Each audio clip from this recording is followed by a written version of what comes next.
G'day, guys. How are we all? It's the coach. Hope you're doing well.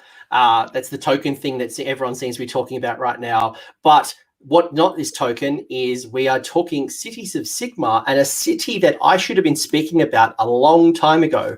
But it's taken me far and wide. I've looked for the greatest generals of Hammerhal, and I found it. I found the greatest Hammerhal general across the land, in fact, across two lands, across Akshi and Gairan.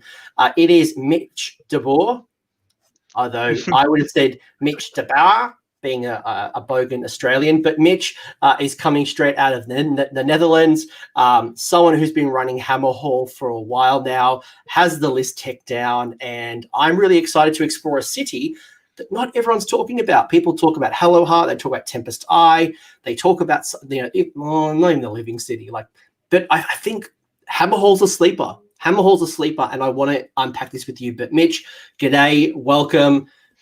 Say your thing. Yeah, mate. Happy to be here. Looking forward to this. See what we can find out about the Hammerhal allegiance abilities.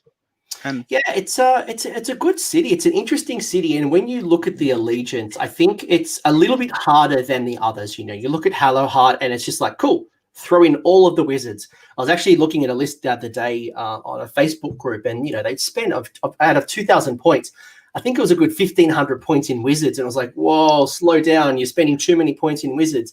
And Tempest Eye kind of feels like, cool, let's go all super fast things and bring in that KO.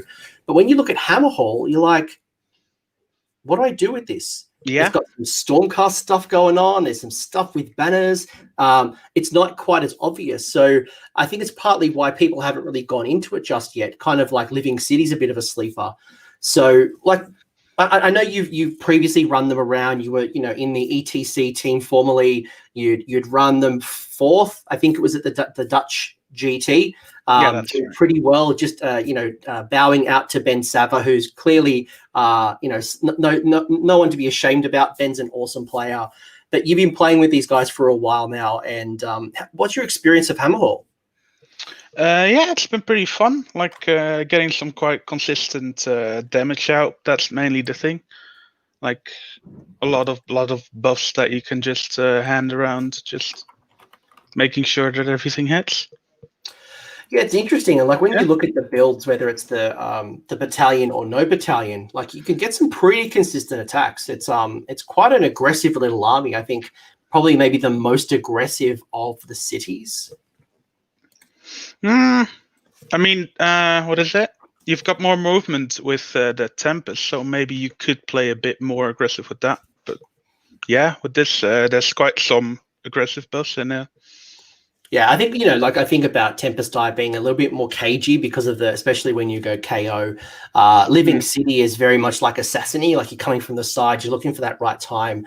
But to me, Hammerhal is just straight in your face, getting your opponent's territory as quick as possible, because that is what you don't want to happen, is to get pinned in your side of the territory. And I think that, for me, really leans into a few things, like why it's important to get as low drop as possible, to get as fast things as possible, and even some ways to kind of guarantee yourself in the opponent's side of the board.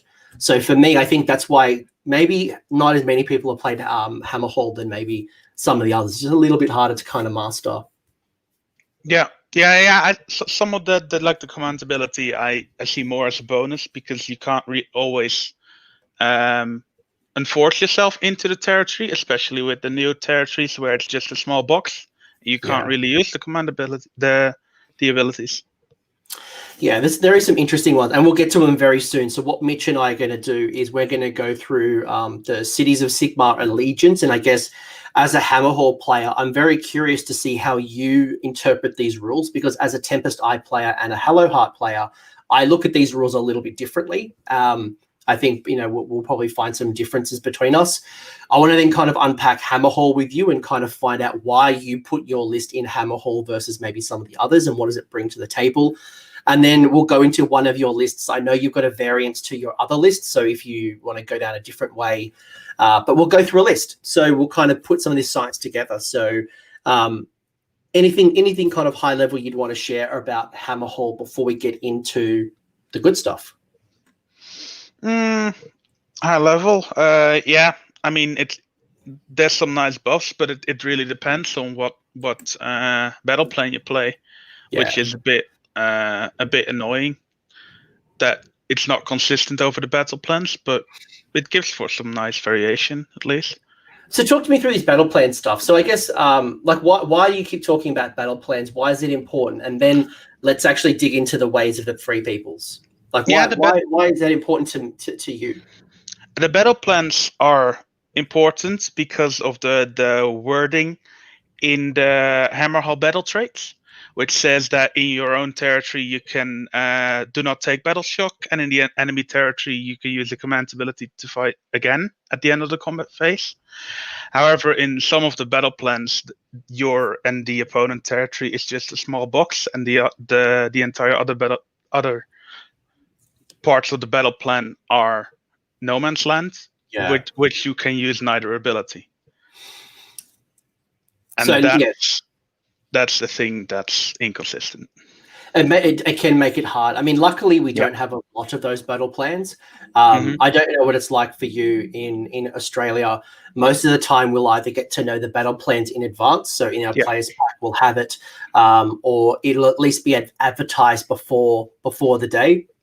But I do know some tournaments that do draw them on the day, maybe even draw them before the round commences. So I think having a plan or having an idea of how to mitigate such a battle plan that may restrict your deployment zone, may restrict where you can use your abilities is going to be key. But before we get into kind of the Hammerhalian stuff, I want to talk cities, because Cities of Sigmar has some general allegiance abilities. There are some really cool things that I enjoy. But when I put my Hammerhal hat on, I look at this and go, I can't use it.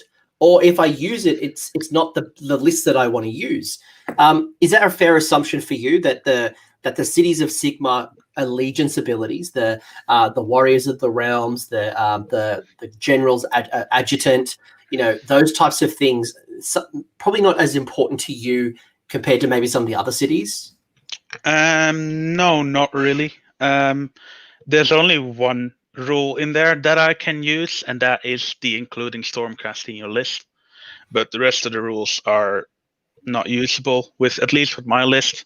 There is perhaps a way to get some of them in there, but yeah. So going through a few of them, maybe let's unpack that and understand, Mitch, why in your mind it's not as important. So first off, we've got the empowered endless spells, the amplified sorceries, but basically allows you with your predatory spells or any spells that has an empowered by the realms. You get some free things, or you get like extended ranges, additional damage, maybe re-roll of a certain dice roll. Why to you hasn't the amplified sorcery been as important? There's not a lot of magic buffs in the Hammerhal Allegiance. I believe you can only get a +1 from the Celestial Hurricanum, and with the bigger and better wizards be out there, it's just not consistent enough to actually put the predatory spells in there, in my opinion. Yeah, no, it's an absolute fair opinion. I think that's a really good call out, is that with the rise of Zench, Seraphon, Nagash or Arcan in OBR, I could probably rattle a whole bunch of armies. Techless, how could I forget Techless? Spellcasting has become a lot harder. Whether you go with a sorceress on foot and get like a stabby unit of Dark Shards, or your Hurricanum, to consistently get off endless spells is probably a little bit harder now than it has been for us in the past, unless you're obviously going Hallow hard. Yeah, and you put quite some points into getting those buffs, so it's also a decent part of your army that you're spending to that. Now, with the Honored Retinue, I think that's the one for me that I really love as a Cities of Sigmar player. So I love my Honored Retinue. I love having my general who might be a Knight Incantor, maybe it's an Anointed on foot. It could be, there's a whole bunch of generals that I might choose, like a Rune Lord or some type of a Dwarf if I'm going down the Iron Drake route. But the challenge for you especially is that the battalion that we'll talk about in a minute, when we kind of get to it, is that you're really rewarded to kind of go down a route that is more monster focused, because you want to get on your opponent's side of the board as quick as possible. The battalion forces you to take that free guild general on Griffin. Now, with the honored retinue, are you tapping into that? This rule, is this important to you? Are you going to make your general a 5 wound hero behind the lines, or how do you see the honored retinue? I can't actually do that because my frigate general needs to be the general in order to make the demigryphs battle line. So perhaps there's a way to like take one on foot, maybe, but then you're paying the price for a frigate general on foot just for the honored retinue rule. And when I look at the command traits of Hammerhal, and I look at where the artifacts are going to go, I think for me, especially with the command trait, they've got some really good command traits, I think, in Hammerhal, and I want them to be supporting my army and getting it on. And this will all make sense when we get to the Hammerhal rules. Is that Hammerhal really wants you in your opponent's territory as quick as possible. The last thing, and I've talked to a few people about taking like Phoenix Guard, for example, in their Hammerhal. They had this really cool idea, and I said, guys, there's a good chance you're going to get pinned in your opponent's territory, because correct me if I'm wrong, Mitch, you've got to be wholly within your opponent's territory. So if you've got a unit of 20 or 30, and you've got a couple of models that are stuck in your territory, then you can't use your buffs. You don't get to tap into what really makes Hammerhal special. Yeah, it's quite restrictive. You need to be wholly within enemy territory, wholly within 12 of a hero. There's quite some restrictions to the rule. And it's a great city. Like I do want to call out, and Mitch, please tell me if I'm right or wrong. I really like the city. It's a good city, but the way you construct your army is very different to the other cities. I think when I think Hallowheart, even some of the other armies, they traditionally have little castles. They have, a little 5 or 6 wound hero. They have their little second in command to help them generate additional command point with Wise Counsel. They might have a unit of up to 20 models that they can bounce wounds off on a 4+. They're tapping into those rules, and that kind of creates like a little castle or a little bubble of units. But that style doesn't really work with Hammerhal unless you go a certain build and you kind of then lose out, or you're making a job a little bit harder. Yeah, it's still playing a bit castly to protect the general and like the other buffing units, but it's not as castly as the other cities. Yeah, and your free guild general is it's no massive wound. It'll die quickly.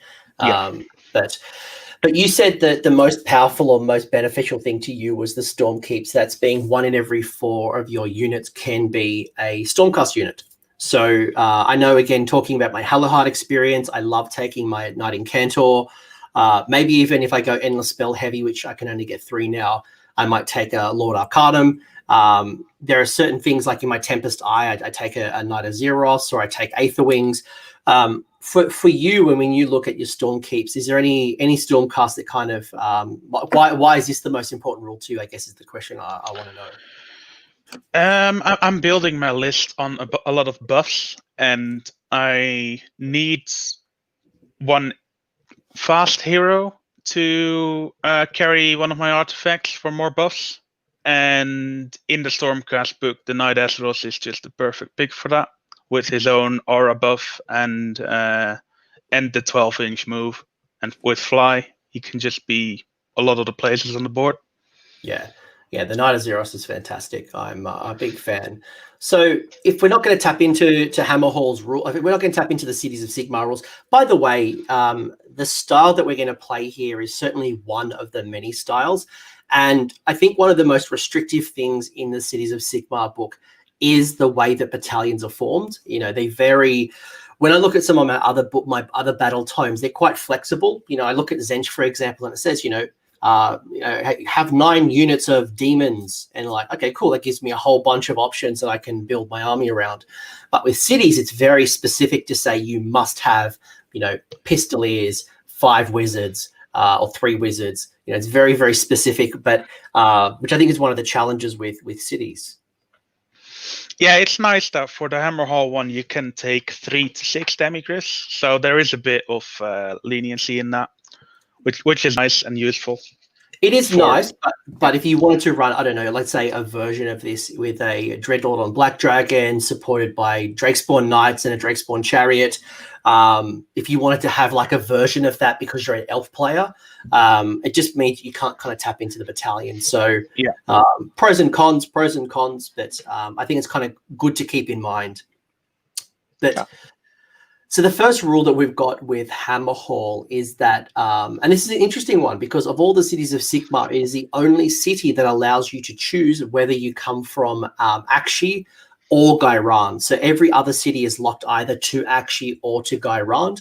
And it's because Hammerhal is the twin city. It does have a realm gate that can kind of jump between the two realms.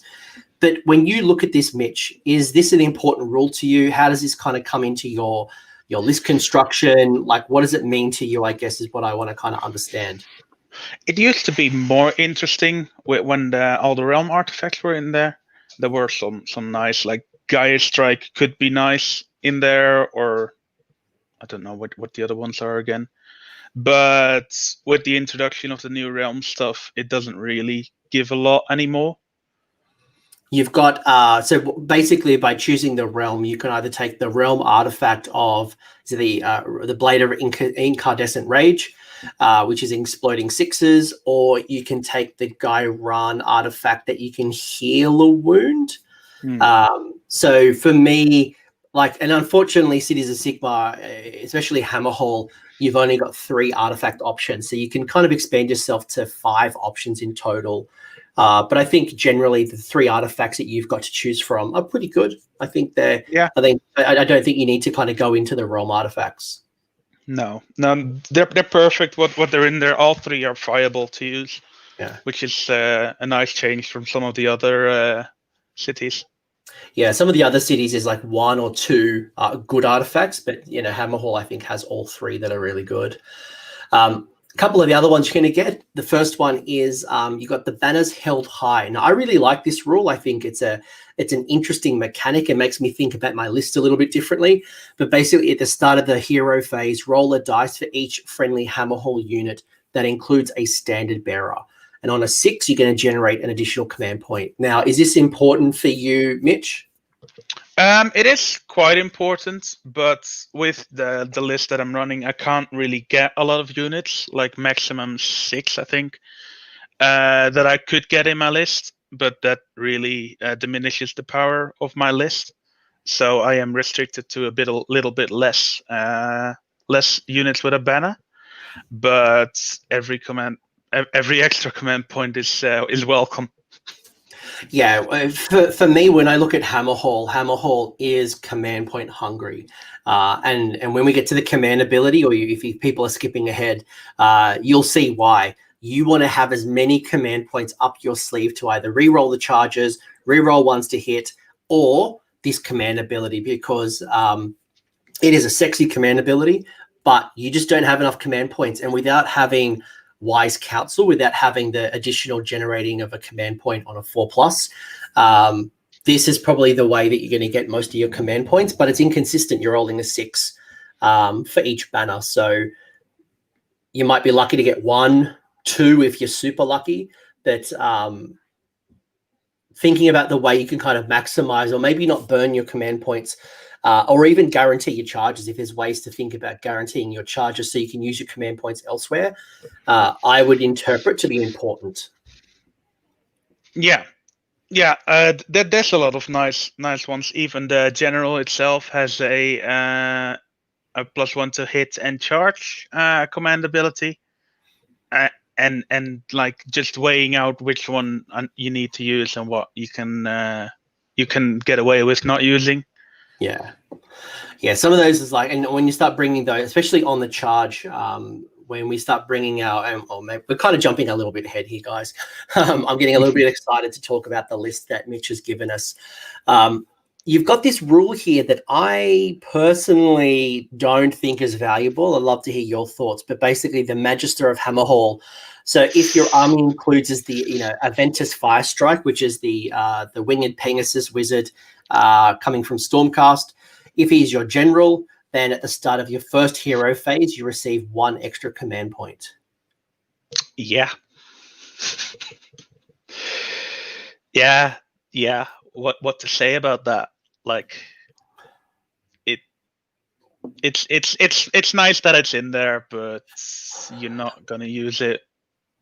I tried to make it work. Really? I Oh. looked at some lists and I'm looking at this war scroll and I'm like, right, how can I make this work? How can I make this work? And unless I'm going to choose additional Stormcast units, because the Magister without any Stormcast is not going to make any buffs. There's no natural synergy with this particular wizard.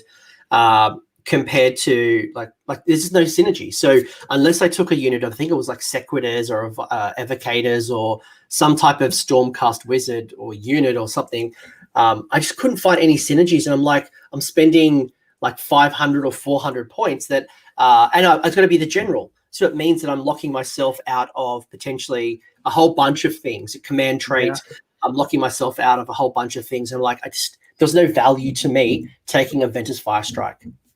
Yeah, that's what I have as well. Like, even in Stormcast, I didn't really see the point of the character, but in Hammerhal, it's not useful. I might be more attracted to this if it was I get an additional command point every turn or every hero phase that he's on the table, but just to get one, I'd rather just spend 50 points to get myself a CP. Mm-hmm. Yeah, or even if he doesn't have to be the general. Yeah. Okay, because cool. You still get the command trait. I'm glad that you and I are on the same page, because I looked at this and I'm like, maybe I'm missing something. Maybe there's something here that I'm just missing. But all right, cool. We'll move along. No more Ventus Firestrike for us. Then the we tried. I truly did try. I looked at some synergies. I'm like, right, how do I make this work? And it was becoming almost half of my army being allocated to Stormcast. Or I'm like, this is too much. This is just too much to make this wizard work. Yeah, I actually looked at the model and I was like, oh, that's a nice model. And then I heard that for Hammerhal you could put him in, and I was like, oh, I'm gonna do that. And then I got the book, and then I was, oh, I'm not gonna do that. The other two rules we've got, and you kind of alluded to one of these already, is the Pride of Hammerhal. So you don't take battle shock tests for Hammerhal units that are wholly within your territory. It's not bad. Yeah, especially with stuff being quite low bravery, and if you're not getting the first turn and maybe something gets shot off, it's nice that you don't have to spend a command point. Yeah. For me, it's keeping those additional command points up my sleeve for turn 2 and turn 3. And then this ties into the command ability that is Righteous Purpose. So you can use this command ability at the end of your combat phase. If you do so, pick one friendly Hammerhal unit that is wholly within enemy territory. That's important. It has to be wholly within enemy territory, wholly within 12 inches of a friendly Hammerhal hero, and within 3 inches of an enemy unit. That friendly unit can fight. A unit cannot benefit from this command ability more than once. So I can't make my my Griffin General triple pile in, quadruple pile in. I can only make them pile in a second time at the end of combat, but I can spend it on multiple units that meet that criteria of being, in opponent's territory, within 3 inches of a unit, and within 12 of a hero. But for me, that's probably why I come to Hammerhal. Mitch, what's your thoughts, and how do you see that particular rule? It's an amazing rule, but it's hard to use because usually you're not gonna get into enemy territory.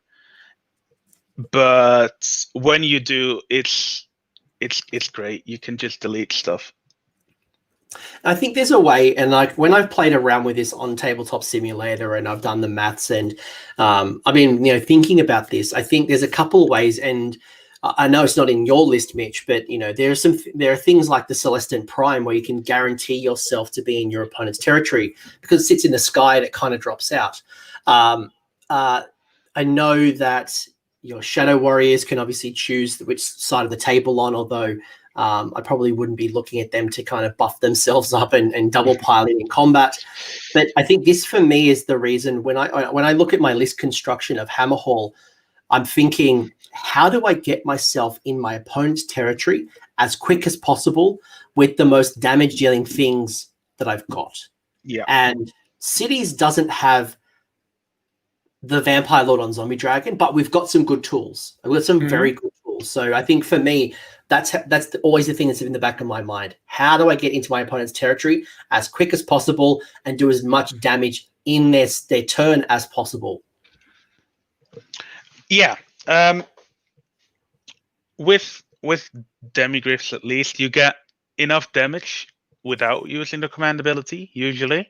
But when you do get the command ability, like, you're usually just over the edge of your territory into their territory. So then at the middle of the board, putting out that damage is extremely valuable. You've raised a really good point as well, and we're about to get into the battalion in a second, is there are a lot of units that are 1 drop, 3 drops, and there's some very fast armies as well, Beast Claw Raiders and Iron Jaws, especially in an Iron Suns. That, to me, can be in my territory, in my face, in my first turn. So I think you've raised a really good point as well, is when we're tapping into Hammerhal, don't think yourself always going to be able to use that command ability, because there's a good chance that that your opponent can pin you, which is why I said to my friend not long ago, taking a big block of Phoenix Guard and buffing them up to the 9s. 1, you're not fast. 2, a big block, it's going to be easy to kind of either pin you in your own territory, or it's going to be hard to get the whole unit over the line so that they can double pile in. So, keep that in mind with your list building. Yeah, and don't force yourself to actually go that far, because you'll just lose your units if you charge them forward on their own. You'll come out of your own synergies. You'll get outside of inspiring presence or anything that kind of keeps them around. So I think it's a trap if you overcommit to trying to double pile in. Yeah. So, but overall, I really like the city. I think Hammerhal is a wonderful city. It's certainly the city that I was building towards next. It was certainly the one that I wanted to play with. And I know we have some very different thinking when it comes to our list tech. But before we do that, I do want to talk about the battalion. And the battalion is probably one of the few battalions in Cities of Sigmar that I really like. I'm a human player, right? I play with my free guild. So I really like Tempest Eye. I really like Hallowheart, and I do like Hammerhal. For me, they're the good battalions. But the battalion is going to give you 1 free guild general on Griffin, and you can take 3 to 9 units of Demigryph Knights. And by taking the battalion, you do get to add +1 to hit and +1 to wound for melee attacks in the battalion if they charge in the same turn and they're wholly within 18 of the free guild general on Griffin. So you've got to stay around the free guild general on Griffin. That is your center point, and you've got to charge. If you're not charging, you lose a whole bunch of benefits. Yes. Yeah. You need to make sure that everything you charge also gets deleted, otherwise you're stuck. And it's hard to get out if your charge fails or you don't do enough damage. You've got to, and because you're not going with big blocks of units, I think this is where the trade-off is, right? You've got to really think about and choose where you can kind of attack, where you're trying to, because the last thing you want to do, like when I run Demigryphs, the worst thing that can happen, obviously, other than my units being shot off, is being pinned into a big block of like 60 grots or, like some type of, horde of skeletons, because guess what? They're stuck there for the rest of the game. The best thing I can do is retreat from combat. You really want to be choosy and picky and where you charge to get the most out of your charge benefits, because there's a whole bunch in your unit as well as obviously the battalion. Yeah, and if you do want to get that 60 grots or skeleton unit out of there, make sure that you get everything in there, not just one unit. Yeah, three Demigryph Knights is not going to clear a unit of grots. No, but what's your thoughts on the battalion? Is this something that people should be considering? What are your thoughts on this particular battalion? It's absolutely extremely valuable, especially with Demigryphs being on 3s and 3s or 3s and 4s. With that, just taking it up to 2s and 2s or 2s and 3s, it's just an extreme difference. Yeah, it's way more reliable. And there are some other ways to get even more consistency. I remember seeing Jack Armstrong running around with, I think, 18 to 21 Demigryph Knights. And there's a lot of commonality between your list and Jack's list. And then, like, just being able to hit somebody, hit them hard, and then just keep moving on is really the theme of this particular army. Although Demigryphs don't move that fast. Like, they're good, but they're not so fast. Yeah, that's the main. And they don't have fly, which is also... But there's ways to get fly to the Demigryphs in the Allegiance, so that's nice. Yeah, that is a really good point. So you know what? Let's actually go through your list, and I'm going to timestamp this right now. So for the friends playing at home on the podcast, if people can't see this list, I'm going to read it out, and I would like you to kind of like talk me through this list and talk me through why you chose what you chose, because when you look at it, I think it's just like, cool, he's just putting everything into the battalion. So what have we got here? So we've got what I believe is a 3-drop list, and we've got a free general on Griffin, who is the general. The command trait is the Blood of the 12. You've got a lance and shield as well as the armor of malice. You've got a celestial hurricanum with the battle mage, and that has the wings of fire. And you've also got a Knight of Zeros coming in with the Twin Stones. You've also got a unit of 6 Demigryph Knights, 6 Demigryph Knights, 3 Demigryph Knights, 3 Demigryph Knights. Now, you've got 2 of those units both. So you've got a 6 and a 3 with Lance and Sword. And then you've got a unit of 6 and 3 with Halberds. Now, we'll talk about the differences between the Halberds and the Swords. I think some people would obviously have some opinions, but I'd love to hear why you've gone at least a bit of a mixture. You've got yourself the battalion, the Hammerhalian Lancers, and you've got yourself the Chronomatic Cogs. I wonder why he has Cogs in this list. Maybe the chat knows why there's Cogs in this list. But let's go to the top. Or let's talk. Let's talk to me. Like, why Guy Run, and then like why have you started with the heroes that you've started with? Maybe that's a good place to be. Guy Ren I basically took because how I based my models. Like it doesn't really give anything if you don't take the realm artifacts. So Guy Ren is just a bit of a nice fluffy realm to get my models in. Would you see yourself taking the realm artifact and being able to, let's say for example, for Guy Ran allows you to heal a wound every hero phase? Do you see yourself in a world where that would be valuable? Not really. Not with the artifacts that are in the city. There's one that gives you an extra save, an extra rend, or +1 to hit, or healing, and that artifact is already in there for extra healing if needed. That's the Twin Stone. Yeah, and the Twin Stone, for people who don't know this, and I really like the Twin Stone, which is sitting on the Knight of Zeros, because it allows you to apply one of 2 rules. You can either, and you can alternate between them, which I think is really cool. You can either add +1 to hit by melee weapons within 12 inches, or you can heal units on a 4+ for D3. So you could actually heal a whole bunch of your units as opposed to just one on the bearer. Yeah, it's usually for if like turn 1 your general is wounded, it's nice to just heal that back up. Yeah. So what? One wound. So what? But talk to me about the Free Guild General on Griffin. I can see you've got the shield and lance. The Blood of the 12 is the command trait that allows you to re-roll wound rolls of 1.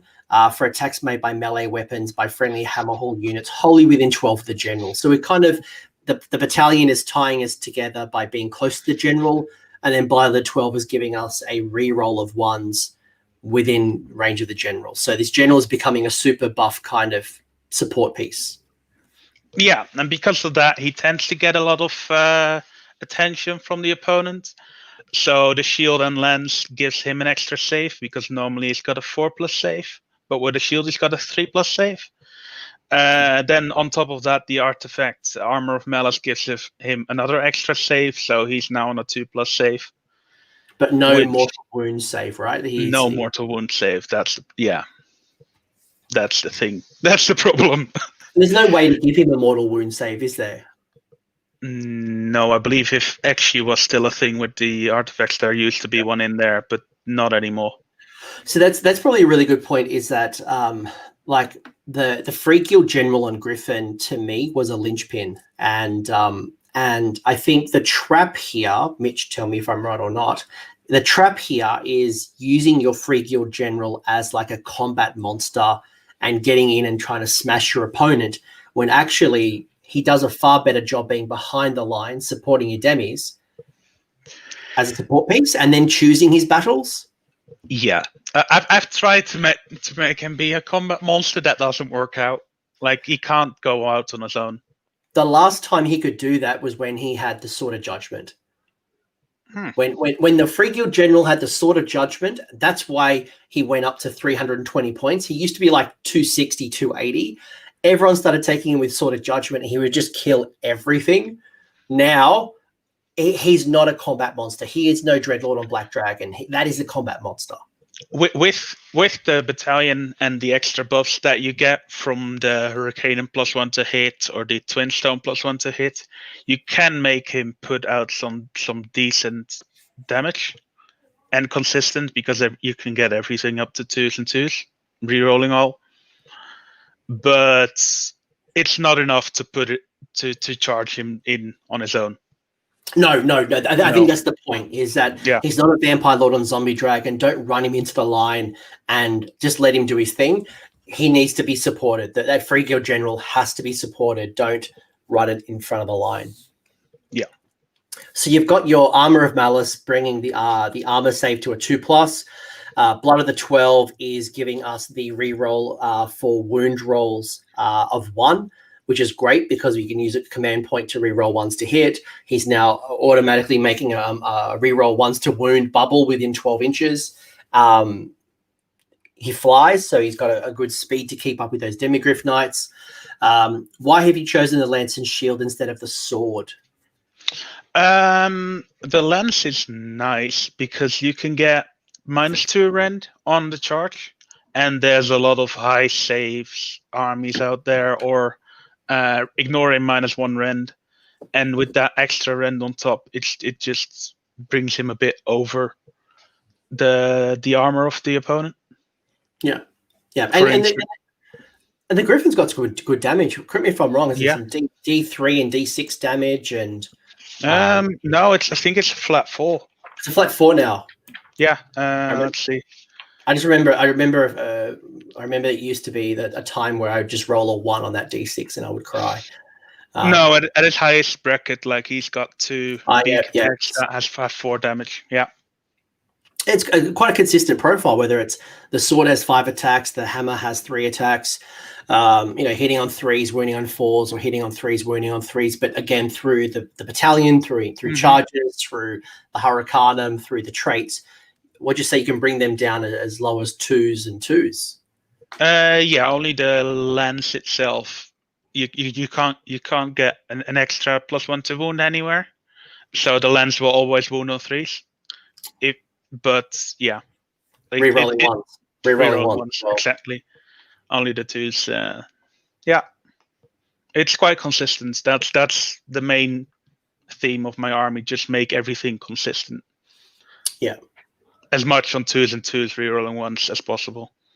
However, in saying all of that, this is kind of where charging, this is where you get these additional buffs. So by not charging, you wouldn't get the +1 to hit or the +1 to wound. So that you really do lose a lot by not charging. So as Haywo Twitch once said to me, ABC, always be charging.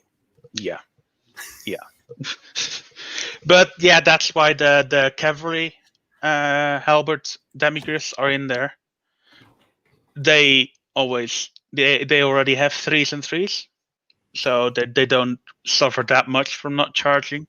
So they're in there just to kind of shield the general and the other buff pieces. Kind of act like a way too expensive. How's it called again? Oh, I forgot how it's called now. Shield? No. That's all right. We'll call it a shield. Yeah. We'll create a shield wall for our Griffin. Yeah, Okay, we'll go with that. I'm sure someone in the chat will tell us later what the word is. But so really, you've got these big units of Demigryph Knights supporting your general, running up the line, capturing objectives, charging into your opponent, doing damage. That ironically enough, it's the beaks and talons I always find from the Demigryph, the actual mount, usually does more damage than the actual rider. But I think the consistency of bringing that down to 2s and 2s on the charge and re-rolling those 1s is brutal. Then you add, if they've got the lancers, the Ren -2 and damage 2, then you do get a really tasty Demigryph Knight lance attack. Yeah, exactly. The lancers need to charge. The halberds don't have to charge. They are fine if they don't charge, but the lancers need to charge, otherwise they don't put out enough. Yeah. Plus the Hornblower gives them that +1 to the run and charge rolls, which is going to be, again, a bit more consistent, which is great. The Standard Bearer gives you +1 to the Bravery, which brings you to Bravery 7. And I think for me with Demigryphs, it's an expensive battle shock. So each of those demis are 4 wounds. So if you do happen to have a battle shock, although if you're taking them in units of 3, then you got Bravery 7, you've got to lose 2 to be able to potentially lose any. Yeah, true. But it's still a scary battle shock, because every unit you lose, you really feel it with this little units. Like you really feel the impact of losing stuff. Wait till you lose a Man Crusher Gargant with 12 wounds to battle shock. That's when you know it hurts. Yeah, that'll hurt more. That happened to me. But generally the Demigryph profiles have a pretty solid profile. They've got the armor save of 3, 4 wounds, movement of 10. Obviously that +1 to the run and charge is great. The banner as well obviously gives you a chance of getting additional command point on a 6. And if you roll that unmodified wound roll with the beacon talons, then you also inflict a mortal wound in addition. So that's a nice little, each of those have 3 attacks apiece. So a unit of 3 Demigryphs would have 9 attacks. So you've got a chance of getting 1 or 2 additional mortal wounds on top of the regular damage. Yeah. Yeah, and just the re-rolling stuff, it helps just getting extra 6s. Yeah, Alex Butler in the chat saying that that Gorfist players claim that Bravery 7 cavalry is terrifying. So it really is. It really is. Every battle shock, I'm like, am I gonna spend the command point just for the chance that I lose 1 in 6? Probably, yeah. Yeah. It's. I really like Demigryphs. I love that we were able to kind of bundle it together. But before we get into more of this Demigryph goodness, and I want to kind of unpack with you why you've got maybe units of 6. Why haven't you gone more units of 3? I want to know why you've taken the halberd over the lance and sword. I think we'd be remiss not to talk about the role of the Hurricanum and the Knight of Zeros. So the Hurricanum, as we know, does a whole bunch of mortal wounds. It's a wizard wagon. It has a hero on it. It casts some spells. But what's the role of this wizard wagon in your army? It's mainly for the ranged threat, like small buff heroes behind enemy lines, like skinks or death heroes. It's nice to like kill them before you charge in, and just softening up targets so that you can pull right through. You're talking about Storm of Shemtek here, right? You're talking about the up to 3 Storm of Shemteks that can do up to D3 mortal wounds, right? Yeah, using that ability, it's really valuable to like precision cut stuff out of the enemy army to make your life a whole lot easier. And together with the extra +1 to casting, to get the cogs off and get the extra movement in there for the 10-inch movement Demigryphs. I'll scroll it down a little bit. So we do have chronomatic cogs. For me, the Hurricanum, the challenge becomes outside of Hallowheart. It is only a single caster. It does have 2 really good War Scroll spells. The Chain Lightning and Comets of Casadora have both been very valuable to me. Chain Lightning is incredible when you attack a unit that's surrounded by other units, and on a 4+, you do mortal wounds, all around your initial target. I love Comets of Casadora to be able to do damage to based on the movement characteristic. I think for you, what you're saying is Chronomatic Cog's certainly important for turn 1 at minimum to get that speed up, the +2 movement, +2 movement, +2 charge. Yeah. And then Wings of Fire allows you to fly. Yeah, fly and +1 running charge. Yeah. So who do you put that on? 6 lance demigriffs, just to pop over little lines of cheap units. Yeah. And then attack the stuff behind it, or ignore terrain and just extra movement ability. Like the movement is a big part of the army. Because you have so little units, you need to be able to move around the board freely, and the fly helps with that. Yeah, no, it's an interesting one. I think for me as well, the Hurricanum, with this type of army, you don't have a lot of mortal wound output. So when you come up against Nighthaunt, for example, who ignore Rend, all of this Rend -1, Rend -2 goes out the window. And then to get those support heroes who are sitting behind the line of like a Chain Rasp Horde or something like that becomes near impossible, especially as they're regenerating. So being able to have some type of mortal wound threat from behind the line, a Hagnar is a similar type of thing. Hagnar, and because it's an ability, there is no lookout serve rule. It's just a straight up 2+ or 3, whatever it works out to be. It's just 2+, you do D3 mortal wounds. Yeah, it's a bit odd though, because it is an ability, but it is also a ranged weapon. So it does suffer from the Ideneth rule that you need to hit the closest target.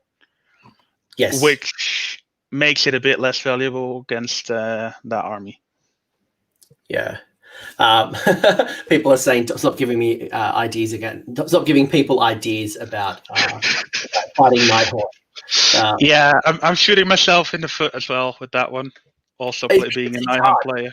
Yeah, it's hard. This type of army, even like Daughters of Cain, who are currently kind of having a bit of a resurge. If there's a Hagnar, which is a very durable block of witch elves with a hag queen behind the line, you'll never get to this hag queen with this type of army. You just don't have the shooting, you don't have the flying manipulation. So having that kind of mortal wound threat from the Hurricana becomes incredibly valuable. Yeah. To disarm some of these armies, or at minimum kind of reduce the monster chart of a unit. Or actually, you know what? There's been other times as well that my my demigriffs have been stuck in combat. So being able to pop a couple of mortal wounds, even if it means as well casting like Chain Lightning or Comets of Casadora to free up those demis so they can then charge their next unit. So for me, Hurricanum, great ability. The +1 to hit is nice, but probably not as valuable in this army than it is in my Tempest Eye. Yeah, in some matchup, I even value the Hurricanum higher than the Griffin. I'd rather lose the Griffin than the Hurricanum, even though it negates my entire battalion when I lose the Griffin. If I lose the Hurricanum, I feel in some matchup I lose more. Yeah. Would you ever switch this out to a Luminarch? Because Luminarch is the other wizard wagon that if you don't need the +1 to hit, this gives you +1 to unbind. It has a nice little spell that allows you to clear hordes. I really like the horde clearing spell on the Luminarch, the Burning Gaze, as well as even Fierce Protection, being able to subtract 1 to hit roll. So yeah, and what was it again? 6 up mortal wound save as well around it, 10-inch. That is what I've considered, but then I think, I'm losing the Storm of Sandtech ability, and that's just too big. And the Burning and the Searing Light, it does some good damage on a 2+, and it has a longer threat range, which is why I also like it having a 30-inch threat range. But you do trade off the guaranteed mortal wounds. But then the Burning Gaze for me also becomes valuable to clear those hordes if we go back into a better. You do D3 mortal wounds. If there are 10 or more models, you double that roll. If there's 20 on models, you triple the roll. So you could do 9 mortal wounds to a horde, which could be valuable. Yeah, could be. But usually the hordes are not the problem. Like, it's more the buffing heroes behind the hordes that are usually the problem. Yeah. And the demigryphs themselves have usually enough damage to clear out the horde. So with the Luminarch, although it's a nice piece, I think it's more valuable to have the Hurricaneum in this list at least. Yeah, no, look, Yeah. and I think for me, this is why I want to ask you these questions, because some people may not have the Hurricane model and they want to run a Luminarch. They love their Luminarch, or they're trying to understand what the value is. And, if they didn't take the battalion, what's the trade-off for not taking the battalion? So this is not to say, guys, that this is the ultimate list. It's not meaning that this is the perfect list. It's just an example where Mitch has been able to take the theory of the battle tome and put it into practice and build a list around it. But if you want to run a Dreadlord and Black Dragon and have it supported by Drakespawn Knights, and you also want to have some Drakespawn Chariots, you absolutely could do it in Hammerhal. Just know your trade-offs and know that you would not have you'd have more drops, but you would have a much more combat beat stick with a Dreadlord and Black Dragon. So there's more than one basically way to play, is what I'm trying to say here. Yeah, you can still get the +1s to hit from the allegiance abilities themselves, just not the +1 to wound from the battalion. Knight of Zeros. So the Knight of Zeros is something that some players know off the top of their head. They absolutely love the abilities that the Zeros brings to the table. Some people, this might be new to them. They've been running around with Knight Incantors, for example. What does an Azeros bring to you, and why have you taken the Azeros as your only Stormcast unit? The Azeros, correct me if I'm wrong, they've got a 10-inch rerolling ones on enemy units aura. Yeah. And that's basically saving you command points because you could also give the units themselves with the command point rerolling ones to hit. And he is extremely fast, being 12-inch with fly, so he can be from one place into another extremely fast and be able to support the demigryphs and the general itself with the Twin Stone artifact with giving +1 to wound. So he's basically the carrier of that artifact. One other thing that I really like is he has a once per battle lantern, which basically does D3 mortal wounds, or if it's demons or death, or demons or chaos. Yeah. Please look at the scroll, but basically he has a lantern that chaos will take D6 mortal wounds. So I think for me, the challenge with the Azeros is to get the reroll to hit roll. It's not your unit has to be within 10 inches. It has to be shining light on your opponent's unit. So you've got to get your Azeros close to combat, which obviously makes it a big threat, or you're risking being charged for the opportunity to get the reroll one. So yeah, play. It's very challenging to kind of put it in the right spot without it being charged. And people will try to take it down really quickly because it's only got 5 wounds. Yeah, especially the 3+ saves helps with that, and if you can get it in cover, 2+ save it's really nice. But he dies quickly. Usually he's the first hero to die because it's just the easiest to shoot off. Any hero would know that. So any general would know to disarm this type of list, you've got to take out that Knight of Zeros really quickly, because then you've stopped the free rerolls, or at least you're forcing them to spend a command point to get reroll ones. And then obviously the risk is the free guild general on Griffin, being the second part of the battalion. But talk to me about the Twin Stone. I think for me, I really like the Twin Stone. It's a very interesting and unique artifact. Yeah. So you get to choose. I believe every start of the hero phase, you get to choose to either take the Exi or the Gyran aspect, with the Exi aspect giving +1 to hit rolls for friendly Hammerhal units wholly within 12 inch of the bearer. So it's basically just like the Hurricane and the General, an extra +1 to hit, just so that all over the board you can have +1 to hit. And you're not tied to a specific hero, but you get it from all the heroes. So it's just redundancy for if you lose one, you have extra pluses. And the Garen aspect, giving you the ability to heal friendly units wholly within 12 inch on a 4+ for D3. Would you consider putting the Twin Stone on the Hurricanum instead of the Azeros, knowing that the Azeros is the first to die and is probably a lot easier to kill? Having the ability to be able to heal up to D3 wounds on each of the Demigryph units that are within 12 inches, would that be a better choice, or is there a logic behind why you'd have it on the Azeros? No, the logic behind it being on the Azeros is that the Hurricanum already has the +1 to hit aura for friendly units within, friendly models within 10 inch. And giving that Twin Stone just diminishes the value of the +1 to hit aura from the Twin Stone. So being able to spread it out between the heroes gives you the ability to project that buff to a bigger part of the table. Yeah, that was kind of like what I wanted to understand, because by having it all on the Hurricanum, it then means, you know, your source of power is really being centralized around the Hurricanum. But by having it around the Azeros, and you can have the Azeros on one side of the board, the Hurricanum on the other side of the board, it does mean you've got some diversity, and you've got some flexibility, especially with some of those battle plans that might have up to 8 objectives, and how you split your force can be quite challenging. So flexibility is critical, and I love that you've been able to do that here.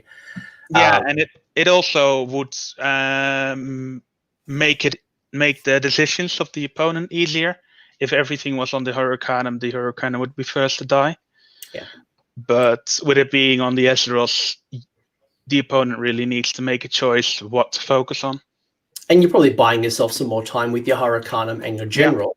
Yeah. While people are taking out the Azeros, it's like, okay, well, I've lost my Azeros.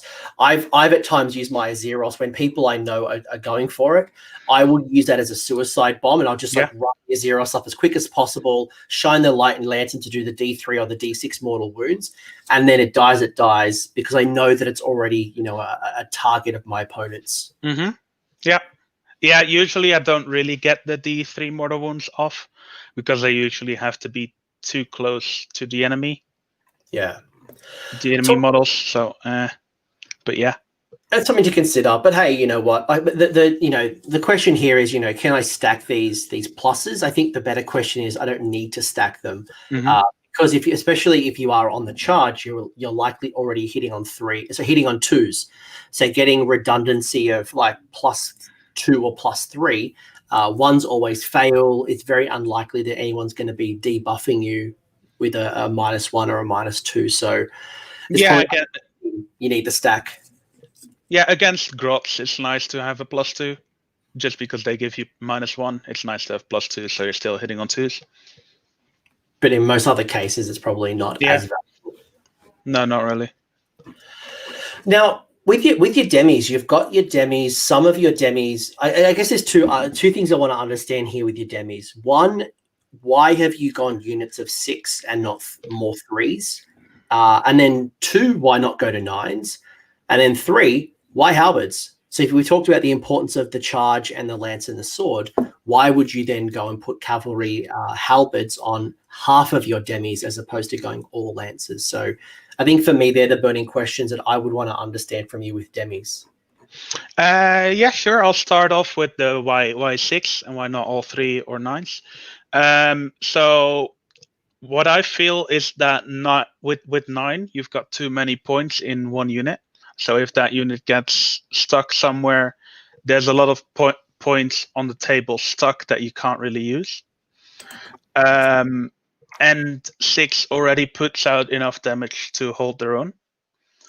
And with 3, they still put out a lot of damage, but for some targets like an Archeon or those kind of beefier targets, it's really valuable to have 6 because they could take them out in one go, and the 3 won't be able to. I think for me, they're on a large base as well, so they're on a quite a fat base, and only with they've only got a range of up to 2 inches. There's no 3 ranges. I feel like it's a very similar argument to why people don't like to take Kurnoth hunters in blocks of 9, just because it's very hard to get the whole unit into combat. So you feel like you're wasting attacks. And for me, I think the flexibility of having, I think by going in a block of 9, for example, then there are some battle plans where there's 5, 6, 8 objectives. You really do force yourself on giving away some of those objectives because you just can't challenge them. So having some flexibility, having some 3s can be quite helpful. Yeah, and for the halberds instead of the lances, they're basically my objective holders. I can get them on an objective. They don't have to charge. They can stay there and hold their own. As well as in the earlier stages of the battle, you could have them as a screen. That's the word. I found it now. Screen. That's what you wanted. They're a way too expensive screen. Basically, have them charge into the demigryphs. Think, oh, nice, I've taken out 6 demigryphs, and then just annihilate it with the lances. And because in Hammerhal, when you are in your territory, you are immune to battle shock, it means you can absorb the damage, not have to spend a command point, and then your lance demigryphs can then charge in and get that Ren 2 consistent 2 damage. Yeah. Because I think it's important then, because when you don't charge, you don't get any rend on your attacks, right? That's true for the lances, and the halberds always have -1. Yeah, so like your lances are hitting on 3s, wounding on 4s, obviously not debuffing and charging all that stuff, but their profile is quite average and there's no rend and it's only 1 damage. So at least with the halberds, it's a bit more consistent with the to wound roll, and you get consistent rend. So your rend's not based on the charge. So I can see why you might take a variety as opposed to going all in on lances. Yeah, it's just for if you don't get the charge off or you want to stay on objective, it's just nice to have the variety to not have to charge and just let them come. Talk to me about cogs. So, sorry, is there anything else you want to mention with the demis? Don't think so. I think I've touched Wings of Fire. Yeah, we've had a pretty robust discussion already. Just do you want to cut you off in case you had some other things you wanted to share? No, not really. Let's talk about the cogs. All right, so cogs went up, and cogs are still good. The 80 points as we know them today, giving us +2 to move, +2 to charge. That's when we manipulate the cogs to go fast. When we manipulate the cogs to go slow, we are re-rolling our saves. Yeah, on the wizard that manipulated it. Yeah, you've got to have a wizard within 9 to manipulate the cogs every hero phase. So why cogs? Do you use them all game, or is it just about like a turn 1 kind of launch and let's abandon the cogs after that? I usually try to get it off, but never get it off. But I feel like if it's in there, it's mainly the threat of it being in there that works. The possibility to give that extra +2 to move and +2 to charge makes the opponent deploy more backwards. And with them being deployed more backwards, you can give them the turn because they're not in a great position to start. So, and then later on having that possibility for a double turn. Yeah, I like cogs. If I was building this list, and I'm throwing options here. I'm not saying that mine's better, mine's not as good, but a consideration might be something like if you didn't want to take the Hurricanum, for example, or if you were getting sick of your Knight of Zeros dying so easily and you wanted some more consistent chronomatic cogs, you might bring yourself in a sorceress on foot, find yourself some dark shards, and by stabbing one of those dark shards, you get +2 to the cast. So yeah, that's better than that's more consistent than the +1 that you get from the Hurricanum itself. Potentially. you've got a higher chance, so that might be an idea to get And that in there. You might drop the Battle Mage off the Hurricanum, so the Hurricanums is still running around giving the +1. The spell, I mean, Wings of Fire, depending on how important Wings of Fire is to you. But if you wanted to double down on the chronomatic cogs and you wanted it more consistent, I would look at some type of combination where I pull the Battle Mage off the Hurricanum. I would maybe swap the Knight of Zeros for a Sorceress. And then with the Dark Shards, then I'll be able to stabby, get +2, and then my whole army is moving +2 to the movement, and then +2 to the charge, and then it means more likelihood to be in their side. But it's obviously coming at a cost. Yeah. The interesting thing with the Hurricanum is that it doesn't give +1 to casting for the. No, it's only Collegiate Arcane. So the Sorceress wouldn't get the buff, and nor if the Hurricanum's supporting your Demigryphs, it'll be out of range outside of turn 1 anyway. So that's why you've got to take the unit of Dark Shards to stabby.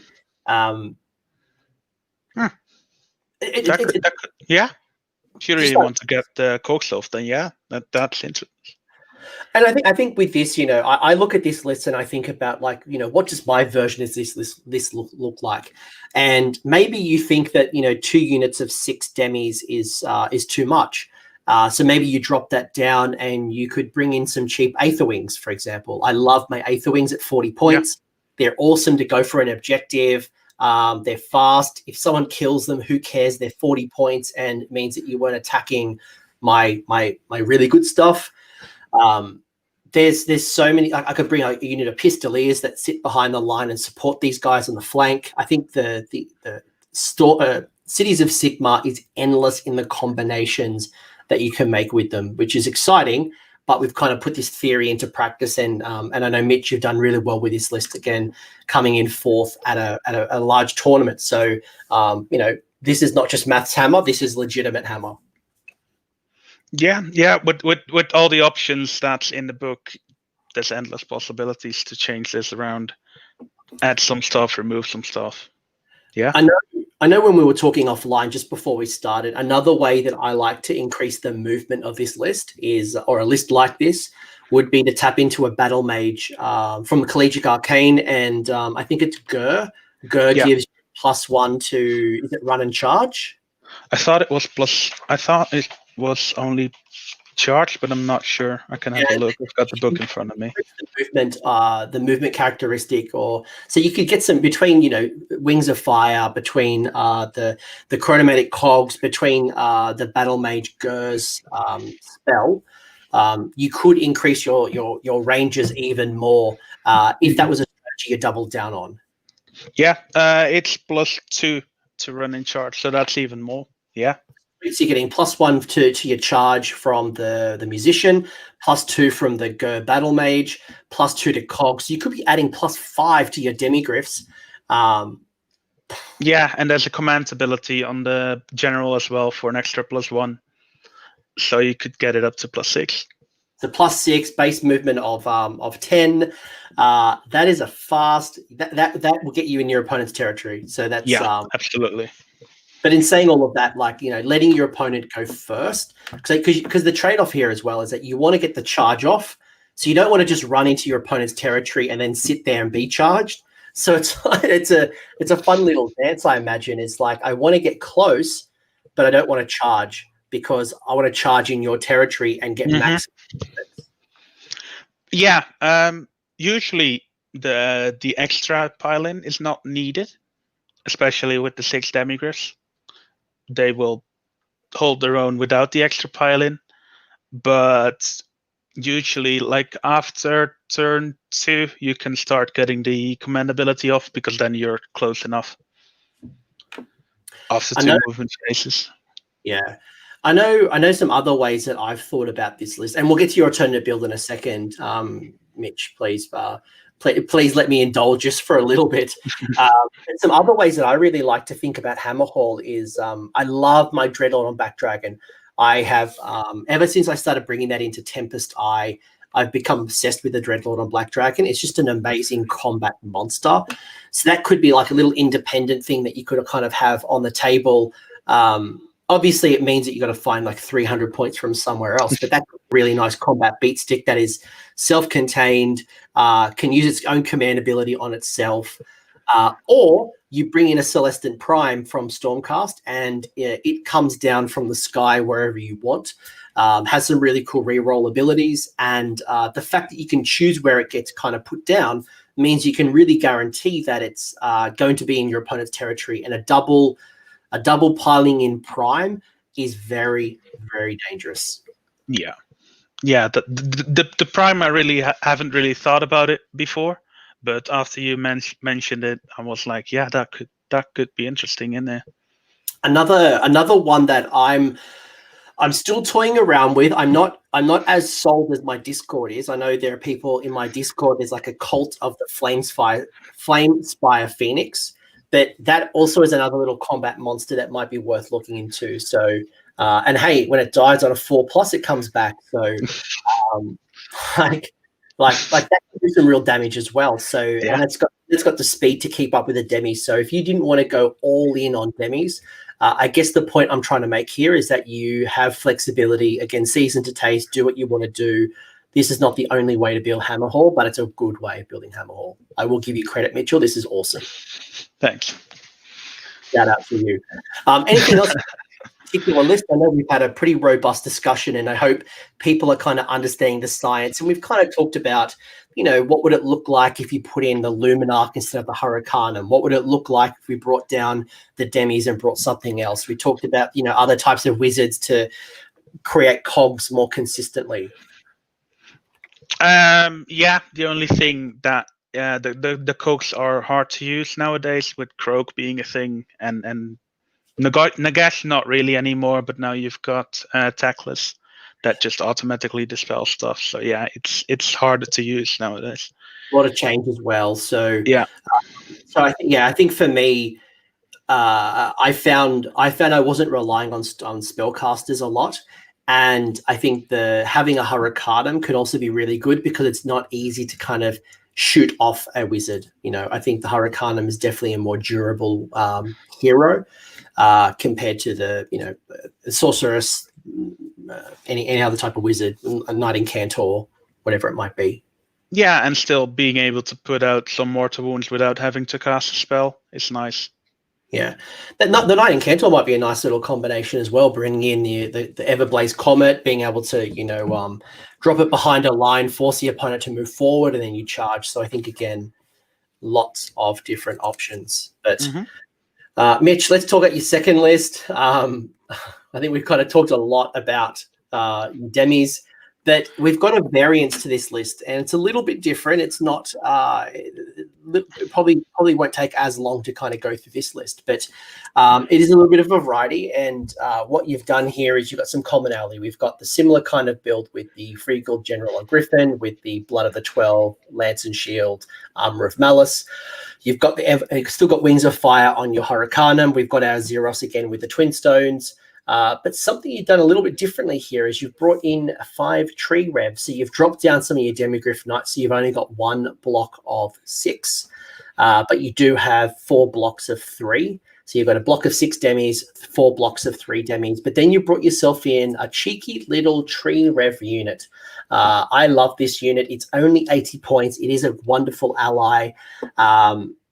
So how is this list different, other than obviously the small reduction in demis in replace for the tree revs? Oh, we don't have cogs either. There's no cogs in this list. It relies a lot less on magic abilities like the cogs. So with Croak and stuff being a thing, not having to pay the 80 points for the cogs is nice.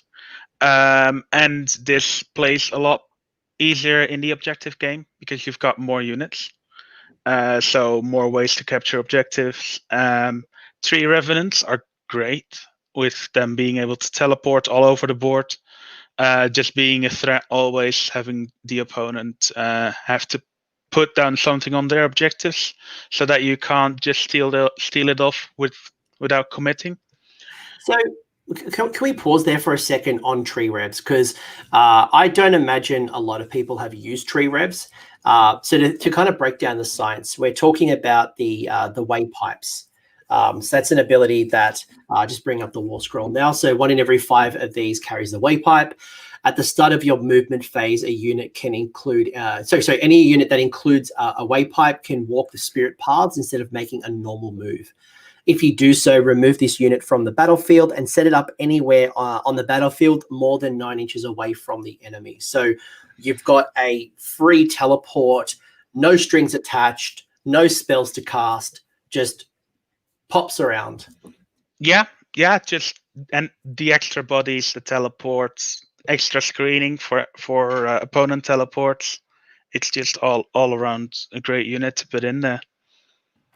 I think Agnes in the chat, correct me if I'm wrong, Agnes is one of your teammates or old teammates, or you played against. I think I remember seeing her in ETC. I've played a few games with her, yeah. Yeah, it's real fun. I remember seeing Agnes in the ETC team, so that was pretty awesome.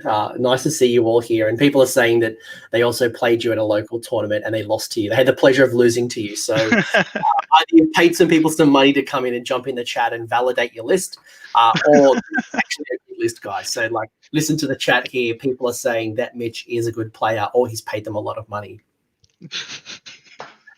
I'm a student, so I'll not pay them a lot of money. So yeah, it's fine. I will call out here though that you do have an extra unit of demigryphs in this list than the previous list. So the previous list had 4 units. It was 2 6s and 2 3s. This has 5 demigryph units, 1 6 and 4 3. So you've got a little bit more flexibility, especially for those units that those battle plans that have again 5 or more objectives.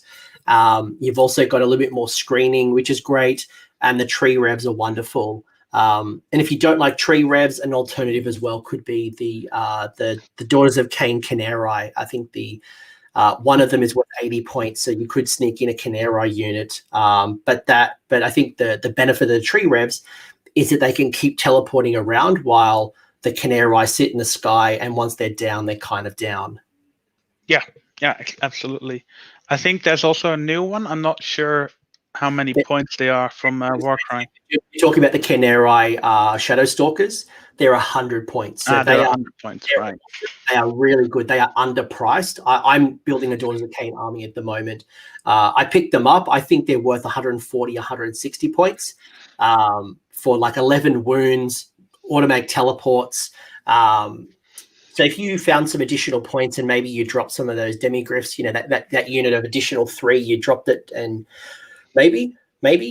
Yeah, you're losing out with this list. You've got an extra chance of command points, so you would be losing out on some extra command points.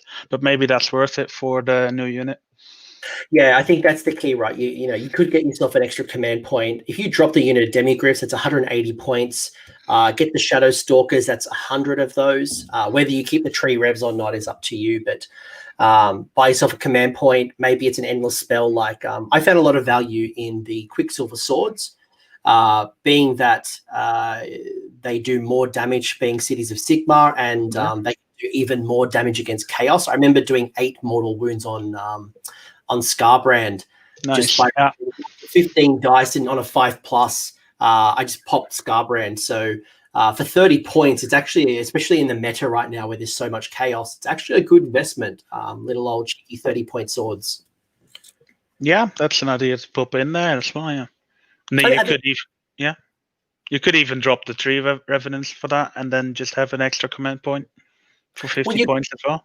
You could keep the tree revs and bring in the Shadow Stalkers if you dropped one of those demigryph units down, and then you've got 2 units that can teleport, and it's hard for your opponent to screen 2 different units that are teleporting in very different ways, while the rest of this army is advancing up to charge, do damage. So you're making your opponent make some difficult choices on the table because they're going to want to meet you or maybe charge you. And in turn, you've got some units that can teleport behind the lines and with some small bases, steal objectives. So you do ask some very tough questions when you start bringing in these teleports like the Tree Revs, like the Canary, like the Shadow Stalkers, like Shadow Warriors. Shadow Warriors are another potential addition. Yeah, absolutely. Another person in the chat saying that they played this list at a grand tournament and lost to it. So you a lot of fans in the chat. They are what you do here. Yeah, we've got a great community in the Netherlands. It's nice to play against all of them. Yeah, absolutely. No, that's great. I have been watching your community, your ETT team. That's why I knew when Agnes dropped in the chat. I'm like, I know that name. I know Agnes. I've been watching the team very closely. I'm very impressed. ETT is awesome. Does this list act any differently to the previous list? I know we've got an additional unit of demigryphs. We've got a very consistent kind of build, but is it very much same, but a little bit of like just differences around the table, or has it got something different that the other list doesn't have? It's a lot of the same. It's just an extra unit of lances for that extra offensive pressure and less halberds, so you don't lose a lot if you screen with the halberds. Because if you screen with the 6 halberds and they die, you immediately lose 360 points. But with these, you just lose less. And if it means that, and maybe if you're worrying about screens, you could bring in cheaper screens. And you could always bring in Free Guild Guard, for example, and they would double down and with banners could help you generate command points. But I guess the trade-off here is that then you would be a lot higher drops. You'd be a lot higher drops. 5 to 8 drops. So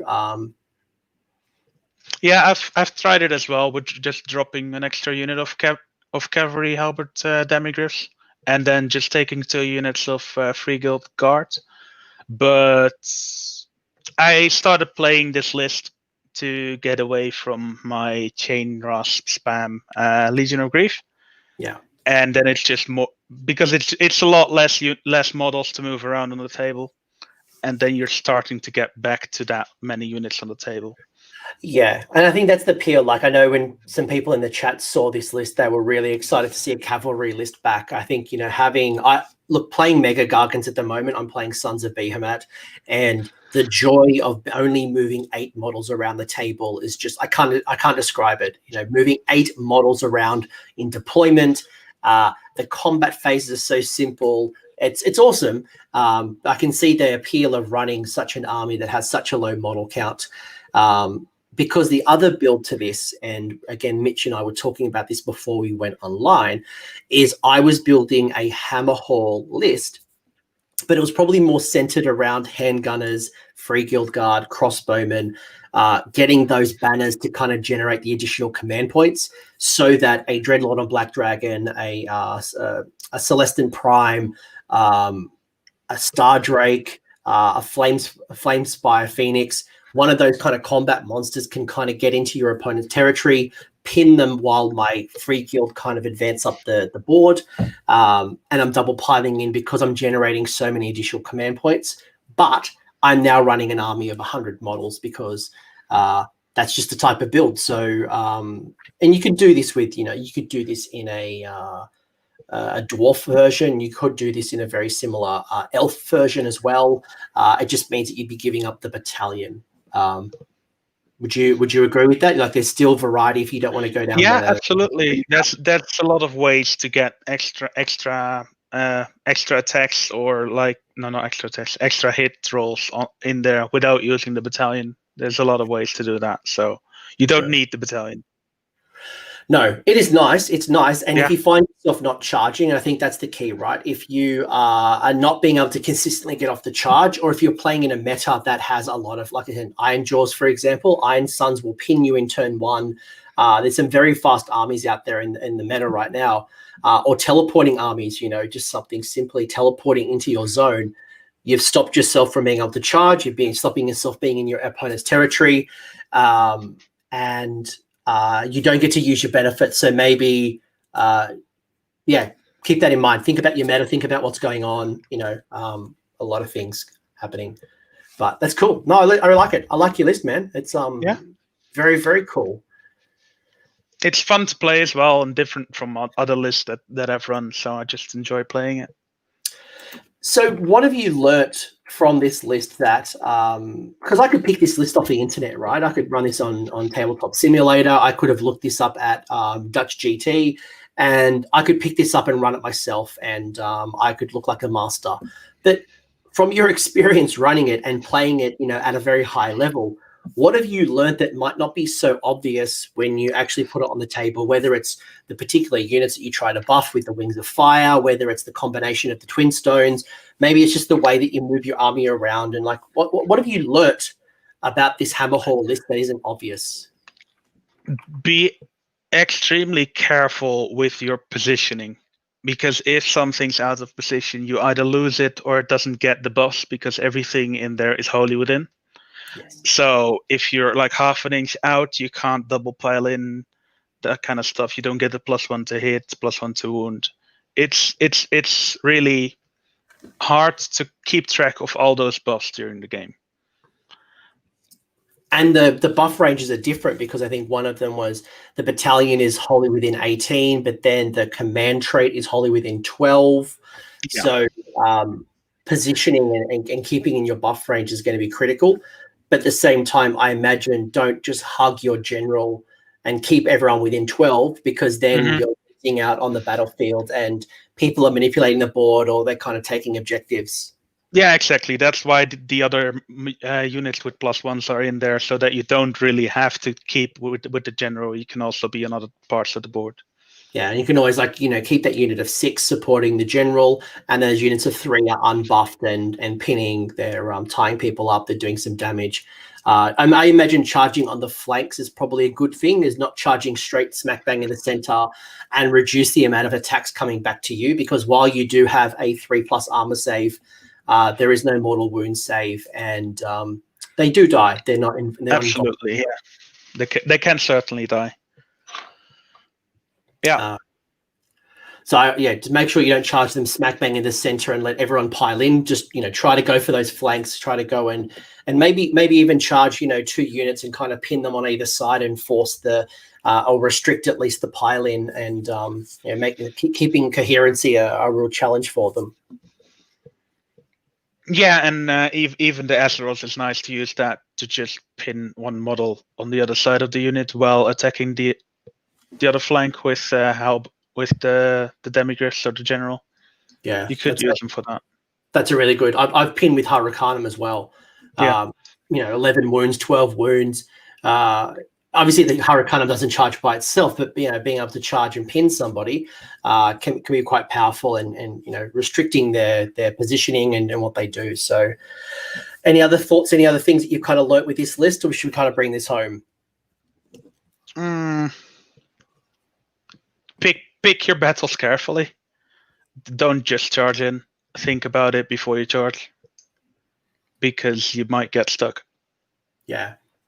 And if you get stuck, it's hard to get out. Then let me retort and say, if you get stuck, retreat. I think the single most underutilized rule in this game is retreating. I think people get so fixated on bloodlust and trying to win their way out of combat by fighting out of combat that they forget that retreating is an option. And by retreating, it then allows you to set yourself up for a charge, especially if you go second in the turn. It allows you potentially through a double turn, you can retreat out of combat and then charge in your next turn. So whether you take damage and you've got one demigryph knight out, retreat it. Kind of like go around for the juicy stuff. Go challenge an objective. There's no point sitting in combat, or at least go and reposition yourself for a charge somewhere else and reduce the amount of damage. For me, retreat, especially with an army like this, if you get bogged down. Yeah, absolutely. Yeah. And I'm getting a lot of love in the chat, reinforcing what you just said, especially with a cavalry-based army. I imagine if you play Gore Grunters, for example, you play very similar tactics to this. You just don't have the speed as a demigryph compared to the Gore Grunt, especially in an Iron Jaws, Iron Sun type build. They're a lot faster. Yeah, the matchup against Gore Grunters is extremely difficult as well, because you're both trying to do the same thing, and Iron Jaws has a more reliable teleport, so it's hard. It's a hard matchup. Yeah, I had the same challenge with my Gargants, trying to dance around, and it was like a Gargant versus a Maw Crusher. It was just like, who could charge first? Luckily, I got the double turn so I could charge, but yeah, we want to do the same thing. It's just they will do it better than I can. So that's where your halberds come in, and the consistency will help. Yeah. Cool. Mitch, this has been awesome. It's been very valuable. It's been awesome having your teammates and your friends in the chat as well. I think you've added a lot of value, a lot of insight to a city that not a lot of people are speaking about, and hopefully people will pick this up a little bit, whether they go the demigryph route or they take these kind of theory, these kind of ideas, and put them into a Darkling Coven or an elf build, a Phoenix Temple kind of build, or a Dwarden type build. The theory does kind of translate. It just means you're sacrificing the battalion, but I think the lessons are still there. But Mitch, I know that you kind of use Twitter. And I've got your Twitter handle below if people want to chat to you a little bit more. But if anyone else wants to kind of find you, want to like list tech with you, where can they find you? And is there anyone you want to give a shout out to at this point? Yeah, you could just use Twitter. I'll have a look every now and again. I'm not that active, but that is below. His Twitter handle below. Every week I'll have a look. And is there anyone you want to shout out? Anyone you want to give a mad prop to in the Netherlands? Not just a shout out to the Netherlands community, the group set that we have. Just a great bunch of people. Yeah. Awesome. That's great. Now, thank you very much, guys. I hope you enjoyed this discussion. I'm glad that we finally got Hammerhal done. Mitch, you are an absolute legend. Thank you so much for this discussion. A lot of rich insights. I'm actually now really curious to pick up my demigryphs. I own 18 or 21 of them. I should run them eventually. And this has kind of given me a bit more ideas on how you've been picking this out. So thank you very much. Yeah, thank you. All right. See you guys. Thanks for the show. See ya. Mate, how good was that video? Surely it's going to go straight to the pool room. If you enjoyed that video, I would appreciate it if you crush that like button. And if you have an opinion, leave it in the comments section. That lets YouTube know it's a great video and it should share it with other Age of Sigmar players. Cheers to all the bloody legends here on the screen who have financially supported AOS Coach on Patreon on YouTube members. Their contributions have helped me improve the quality, frequency, and the variety of content on this channel. So cheers, guys, you are bloody legends. Until the next video, don't forget to shoot the heroes and have a good one.